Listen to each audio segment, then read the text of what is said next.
Só pra gente pegar o aspecto político, teve um podcast aí, sério, não vou dar concorrência pra esses caras, porque eu já tô muitas vezes com muito mais audiência, aliás, eu tô muitas vezes com mais audiência, não vou ficar dando audiência pra maluco. Eu quero só que vocês lembrem que isso aqui são professores, um deles é professor universitário, certo? É uma aula de storytelling, quer dizer, não tem nada a ver.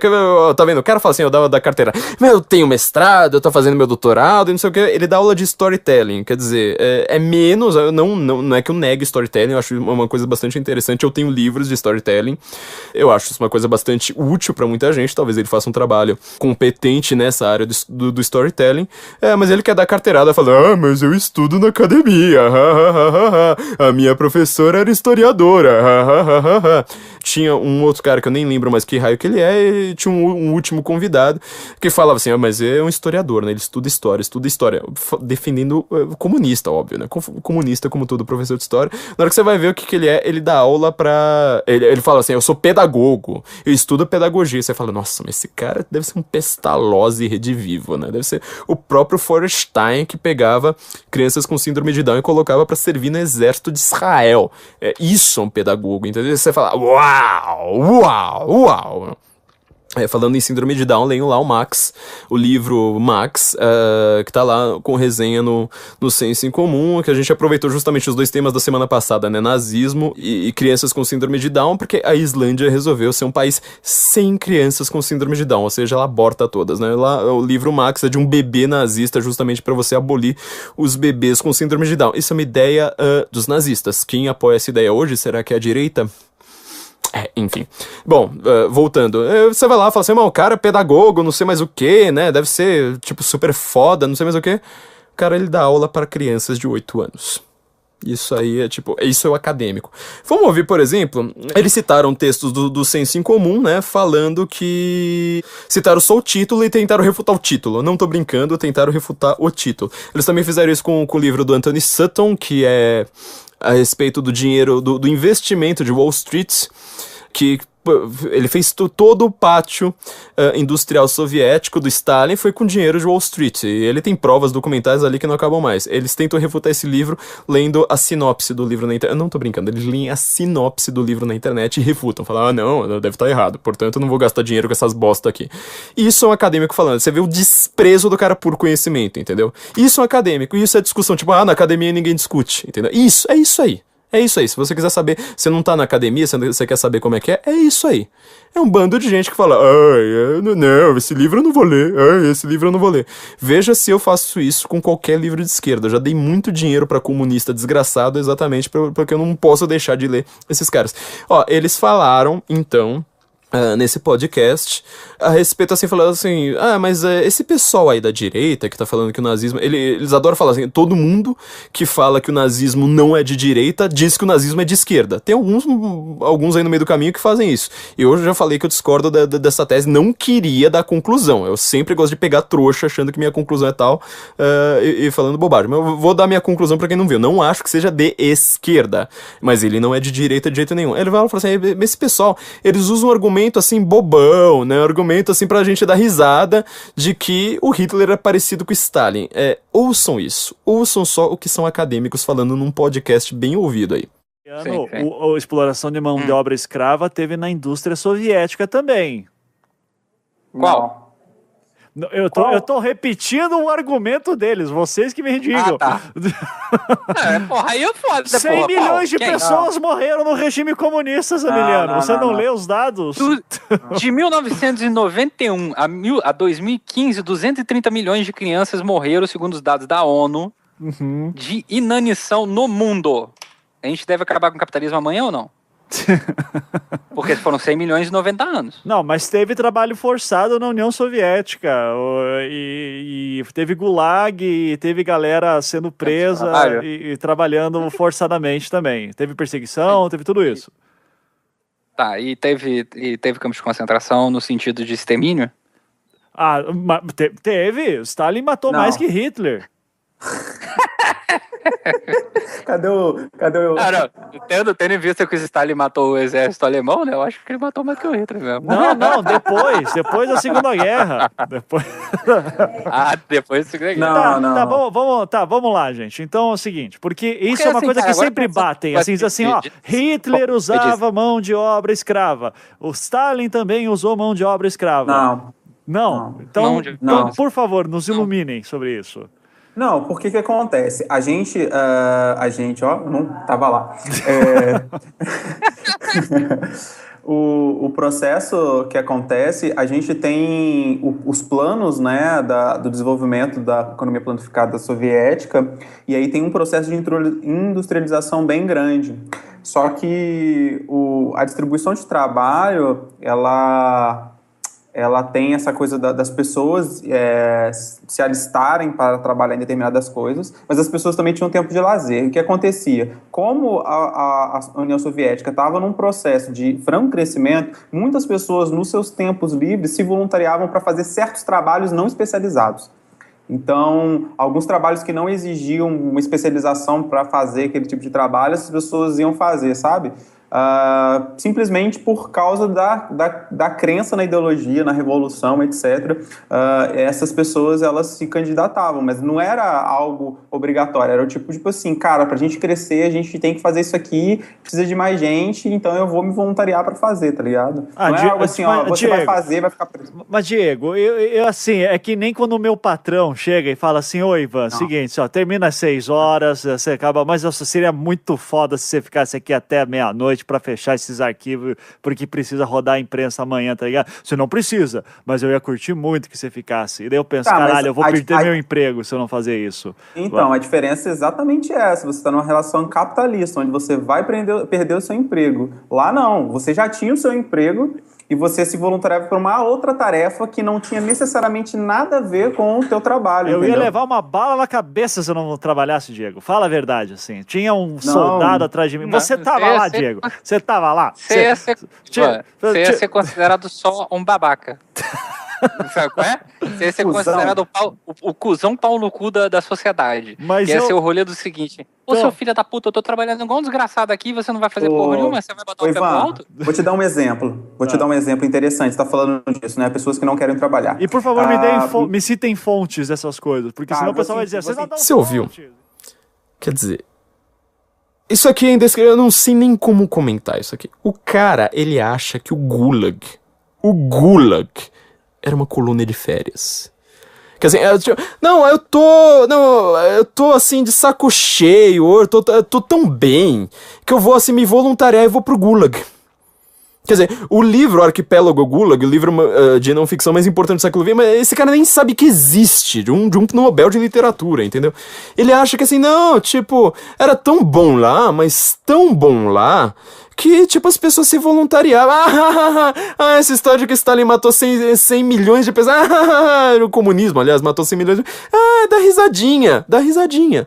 Você sabe por que o nazismo existiu? Por causa de gente igual esse aí. Entendeu? Gente igual isso aí é o que fez o nazismo existir. Se não fosse esse tipo de gente, não teria nazismo.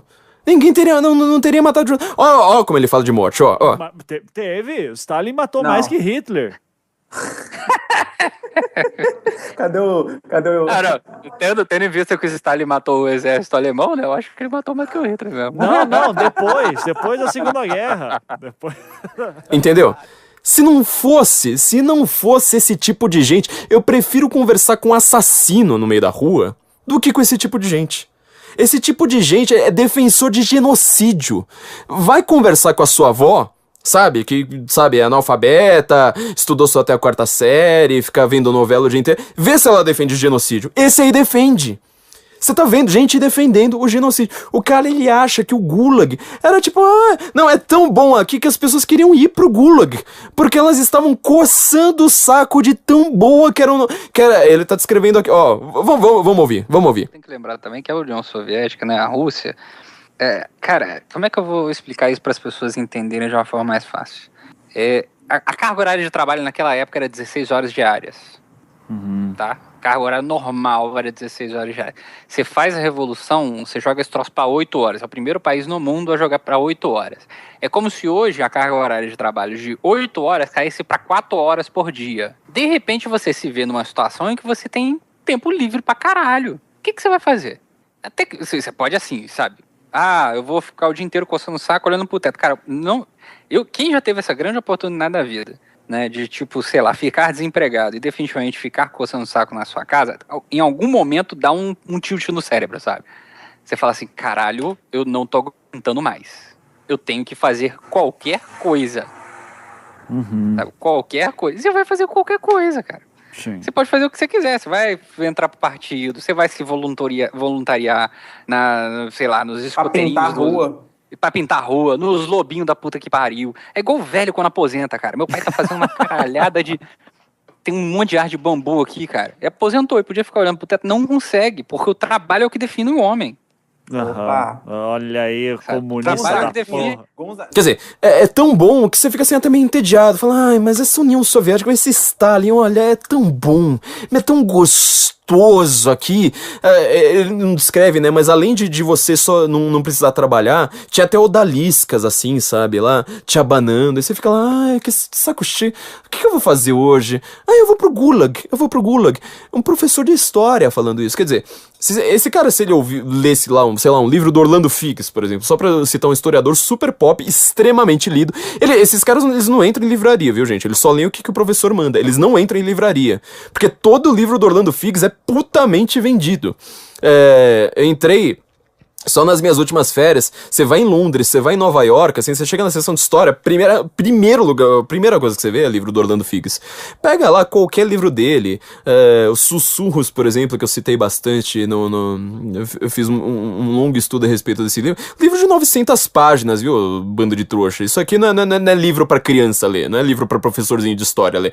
900 páginas, o cara acompanhando famílias soviéticas ali do começo ao fim. Você vai ver, por exemplo, isso sem falar do Gulag, não tem Gulag nesse livro, não tem Gulag, isso aqui é só antes, é assim, tinha o fazendeiro, certo? Não é grande fazendeiro, são os kulaks, cuidado com a palavra, kulak com K no começo, kulaks, que eram os pequenos fazendeiros, fazendeiro assim, sei lá, tem um sítiozinho lá qualquer, e tinha do lado uma fazenda que ninguém, não era produtiva, então chegava lá os revolucionários, os bolcheviques, falavam assim, bom, agora vocês vão ter que fazer a distribuição dessa fazenda, e ele acompanhava a família, falava, a família do cara, um roubava as ovelhas dele, o outro tinha matado o filho, era uma coisa assim bem rústica mesmo. Eu falo assim, bom, agora você vai ter que juntar tudo, a sua casa, que você que foi bastante produtivo, você que cuidou da sua fazenda, aquele vizinho lá que não cuidava, agora é tudo de todo mundo. Bom, obviamente, de repente o vizinho tá descuidando mais ainda, não tem, se antes tinha comida só pra uma família, de repente não tem comida mais nem pra meia família. E são 2 famílias que precisam ser alimentadas, quer dizer, em questão de um pequeno gesto, você multiplicou, você dividiu a comida por 4, quer dizer, tinha 1/4 da comida agora ali pra todo mundo. E aí, tipo, de repente aquela casa tinha que ter metade da casa também pro vizinho. Aí, de repente, vão lá e começam a falar assim, olha, mas tá faltando grão. Tem lá os pessoal que vai confiscar grão. Tá faltando grão, então vamos pegar os seus grãos pra mandar pra cidade, óbvio, né? O trabalho assim vai ficando cada vez mais escravo. A gente manda os grãos pra cidade, olha, você tem obrigação agora de produzir não sei quantos grãos, não importa se você vai passar fome depois que você entregar grão, o que importa é que você precisa entregar grãos pra gente. E aí fala assim, bom, agora a família do outro cara, do cara vagabundo, o cara começou a ter um monte de filho, ele começava a levar prostituta pra casa, não sei mais o que, falou assim, bom, agora o quarto que era da família também vai ter que ser dividido, quer dizer, agora a família não tem mais nem quarto. Você já viu algum filme a respeito disso, a respeito da vida na União Soviética? Um documentário que seja, um documentário de Netflix que vai ser visto por no máximo 1 milhão de pessoas, já viu? Não, né? Não. E sério, os caras estão fazendo análise baseada em filme. Eles não conseguem citar um livro. Eles fazem tudo assim baseado no imaginário de filme. Então vai lá, começa a separar... Começa a dividir até os quartos da casa. Aí tem a velhinha num canto. De repente um cara chegando com puta em casa do outro. Você já viu a respeito disso? Quer dizer, o imaginário a respeito do socialismo, o cara acha que socialismo é isso aqui, ó. Ursinhos carinhosos. 4, 3, 2, 1. Quem é que surge? de algum lugar lá no céu, se movimentando rapidinho como um vagalume. Se algum problema você encontrar, quem é que aparece pra ajudar? Os ursinhos carinhosos estão aí pra ajudar. Estão aí pra ajudar. É isso, é a visão do socialismo dele. É isso aqui. E bom, enfim, isso só pra acompanhar uma família e só assim o Gulag. Quer dizer, na hora que você vai ver o Alexander Solzhenitsyn falando do Gulag, eu vou só comentar como é que ele começa o livro, a primeira página do livro, porque assim, é uma das páginas que é uma espécie assim de resumo, sei lá, sensorial a respeito desse livro, mas é pra você ver como é que é a história do Gulag, que ele vai lá, tá dando risada. Esse cara tá dando risada de genocídio, entendeu? Esse cara, ele dá risada de genocídio. Sei lá, não consigo conceber quem consegue dar risada de tanta morte assim. Olha o que ele tem a falar a respeito do trabalho escravo, ó. E teve gulag, teve galera sendo presa e trabalhando forçadamente também. Teve perseguição, teve tudo isso. Tá, e teve campos de concentração no sentido de extermínio? Ah, teve. Stalin matou mais que Hitler. Cadê o... Não, tendo em vista que o Stalin matou Você entendeu? o alemão, né? Agora vamos ouvir, ó. O Solzhenitsyn, no arquipélago Gulag, ele tá descrevendo o Gulag de Kolyma. Aliás, o Orlando Figes, ele também tem a parte final do livro dele, fala bastante a respeito de Kolyma. Esqueci que ele também fala de Gulag. Mas ele tá lá descrevendo um Gulag que assim, é no norte da Sibéria. Quer dizer, é um lugar assim extremamente ermo. Essa primeira página não vai dizer isso, você vai descobrir isso mais pro meio do livro, ou você descobre mais até através do Orlando Figes, mas enfim, é o cenário que o Solzhenitsyn está descrevendo na primeira página do arquipélago Gulag, que era uma, pra você ter uma ideia, era tão ermo que era uma prisão que não tinha cerca ao redor. Porque, assim, fala, quer fugir? Bia Vontes, não dava pra você fugir. No inverno, a temperatura ali ficava, às vezes, abaixo de 40 graus. Eu não sei se você consegue conceber o frio que é isso. E sem aquecimento muito bom dentro do Gulag, viu, gente? Do Gulag, aliás. E no verão, tinha tanto mosquito que você não podia abrir a boca. Você vê que lugar agradável que era esse. Só que descobriram que lá tinha grandes reservas de níquel. Então, pra Segunda Guerra, pra tudo aquilo que o Stalin tava fazendo, que ele acha, ele tá dando risada, esse verme, tá dando risadinha ali, falando, não, era gente, enfim, né? O Stalin precisava disso pra fazer armas, pra fazer, sobretudo, munição pra guerra. Então, o que ele faz? Ele pega todos os engenheiros, o pessoal da ciência, sabe? Que era dissidente, ou seja, tipo, esse cara falou mal do Stalin, põe na prisão. Esse cara aqui, já uma vez, ele já deu uma risadinha lendo mar, põe na prisão. Só que só gente inteligente, esse lugar só tinha gente inteligente. Então eram cientistas, estavam nesse lugar, e eles começam a investigar o subterrâneo. De repente, no subterrâneo, só engenheiro, gente das ciências mesmo, eles descobrem um rio congelado. Estão lá, dando uma explorada no rio congelado, e eles percebem que numa parte ali do gelo tinha animais, provavelmente ali com mais de, provavelmente uns 10 mil anos. Tinha uns animais assim, peixinhos, salamandras, não dava pra entender direito o que era. Era a principal revista de ciência da União Soviética que relata isso. Eles não tiveram dúvida, gente. Eles quebraram o vidro, viram os animais ali, aqueles animais pré-históricos, quebraram o vidro e comeram os animais with relish, né, como tá na minha edição em inglês. Quer dizer, com prazer, falando, nossa, finalmente encontrei comida. Isso é o Gulag. O Gulag, que foi a base da economia soviética, porque sem o Gulag não teria níquel para você fazer arma, para você mandar os russos lutarem contra os nazistas. E a artimanha do Stalin, pra você ter uma ideia, quando os nazistas deixaram minas ali na Ucrânia, na Polônia, foi pegar todo mundo que tinha má disciplina ou que tinha algum problema ideológico com a revolução e falar assim, você vai marchar na frente, sabe por quê? Porque ele pisa na mina e explode, quer dizer, antes de encontrar um único nazista, provavelmente quase 10 milhões de russos morreram só pela estratégia do Stalin. Sem entrar na guerra, entendeu? Mas você acha que esse cara leu uma coisa dessa? Você acha que esse cara, ele vai estudar, vai ensinar comunismo pras crianças? Comunismo, ele fala, comunismo, defendendo Stalin num podcast, porque, eu tenho tempo livre, não sei mais o quê, pra depois falar que não tem doutrinação, entendeu? Isso aqui, vocês estão ouvindo, não sou eu, isso aqui é gente num podcast. Isso, baseado em filminho de Hollywood. Falando, o problema é só o nazismo, não, o socialismo é lindo, o socialismo, nossa, tem mais criança morrendo aí de desnutrição, então precisamos acabar com o capitalismo. Aí você pergunta, tá, mas que país que tem desnutrição, que tem liberdade econômica alta lá no índice da Heritage? Não tem nenhum. Quem morre é justamente quem não tá em país capitalista. No Zimbábue, que fez reforma agrária, expulsou os brancos.